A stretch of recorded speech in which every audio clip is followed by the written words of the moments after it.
मेरा नमस्कार। हमारे सनातन धर्म में किसी भी शुभ कार्य को आरंभ करने से पहले इस श्लोक का आचरण किया जाता है।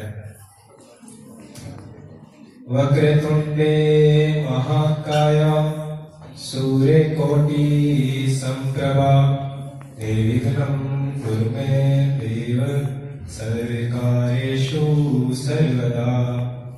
इस श्लोक का अर्थ है, हे ईश्वर, विशाल शरीर वाले और करोड़ों सूर्य के समान तेजस्वी देव, मेरे सभी कार्य को हमेशा बिना किसी बाधा के पूर्ण करने की कृपा करें। धन्यवाद।